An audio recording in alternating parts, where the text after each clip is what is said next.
लोग ना बहुत इमेज ओरिएंटेड होते हैं, आपको तस्वीरें याद रहती हैं, आप मुद्दे और वर्ड्स और आंकड़े भूल जाते हैं। अब देखिए यूपी में कितना बड़ा गेम हुआ, 7 एयरपोर्ट बनाए गए, 7 में से 6 बंद हुए। 6 एयरपोर्ट बंद होने पर 700 करोड़ का नुकसान होता है। बंद एयरपोर्ट को चलाने पर भी 50 करोड़ सालाना खर्च हो रहा है, यानी 700 करोड़ तो एक साथ मैंने बर्बाद किया और हर साल 50 करोड़ बर्बाद होने का रोड मैप भी बना दिया। और इसका डेटा है, कुशीनगर एयरपोर्ट बना 435 करोड़ में 2 साल चला, उसके बाद 29 करोड़ में बना अलीगढ़ एयरपोर्ट 9 महीने चला, आजमगढ़ 30 करोड़ में बना 8 महीने चला, चित्रकूट 146 करोड़ में बना वो भी 9 महीने चला, श्रावस्ती 29 करोड़ में बना वो भी 9 महीने चला, मुरादाबाद 29 करोड़ में बना 3 महीने चला। ये बंद क्यों हुए? क्या कोई ये बंद इसलिए क्योंकि कॉज है, ऐसी जगह पर आपने एयरपोर्ट शुरू कर दी। 29 करोड़ में कौन सा एयरपोर्ट बनेगा मुझे बताइए? वो तो मैं आंकड़ा वही देख रही हूँ कि इतने में कैसे बनाया होगा।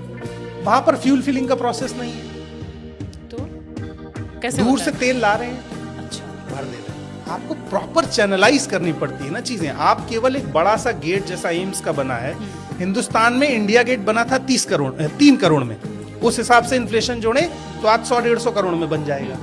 और एम्स का गेट बनाया दरभंगा वाले का 1100 समथिंग यानी 1200 करोड़ में, सिर्फ गेट उसकी जरूरत क्या है? और 200 करोड़ रुपए तो उसकी मिट्टी निहास में लग गया है। मतलब सोचिए 200 करोड़ में बेस बनाया है, मिट्टी की कॉस्ट है 200 करोड़। तो वो गेट ना बनाते, उसमें इंफ्रास्ट्रक्चर और कुछ अच्छी मशीनें ले आते विदेश मुझे से। लगता है कि वो 8वां-9वां अजूबा बनाने का प्रयास है इस देश में, लगी रहा सुन के। और 10 साल से वो ऑनगोइंग प्रोजेक्ट है, अपनी डेडलाइन पार कर चुका है।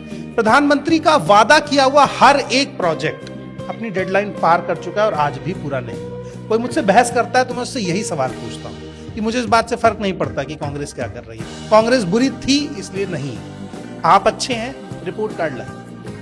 आपने कहा था 2 करोड़ रोजगार देंगे, आप दे पाए? नहीं दे पाए। आपने कहा था बुलेट ट्रेन आएगी, आप दे पाए? नहीं दे पाए।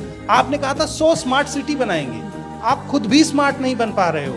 आप नाले से गैस निकाल रहे हो, एक भी स्मार्ट सिटी नहीं है इस देश में भी। और जो उस प्रोजेक्ट की एक्चुअल कॉस्ट बिड की गई थी उससे लगभग 2 गुना खर्च हो चुका है और काम अभी 70% पूरा हुआ, जो भी मुझे दिखता नहीं है। तो क्या इसका श्वेत पत्र इनको संसद में नहीं देना पड़ता? देना पड़ता है, लेकिन जैसे डेटा मैनिपुलेशन में दिल्ली में आपने देखा कि AQI कंट्रोल करने के लिए जो दिल्ली की मोस्ट एजुकेटेड मुख्यमंत्री हैं रेखा गुप्ता जी, उन्होंने पानी को इधर उधर छिड़काव करके उसी मैप के आसपास डेटा मैनिपुलेट करा दिया। यमुना का पानी साफ दिखाना था तो एक यमुना के ठीक बगल में अलग से पॉन्ड बना दिया।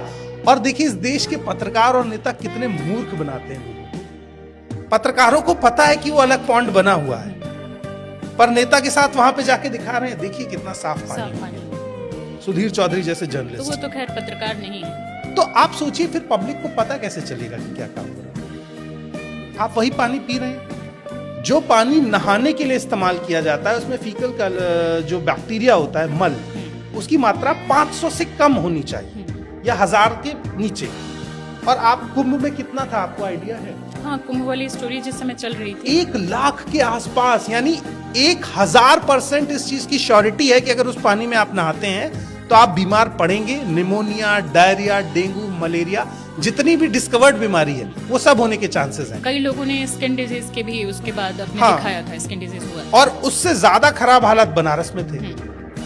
तो आपने जब कहा था शुरुआत में कि मुझे माँ गंगा ने बुलाया है, आपने माँ गंगा तक को बर्बाद कर दिया। गंगा में लोग बियर पीते पकड़े जाए तो सजा है, और जो शिप आपको चंदा दे और पैसा दे रही है वो अगर मल ड्रॉप कर रही है तो सजा नहीं।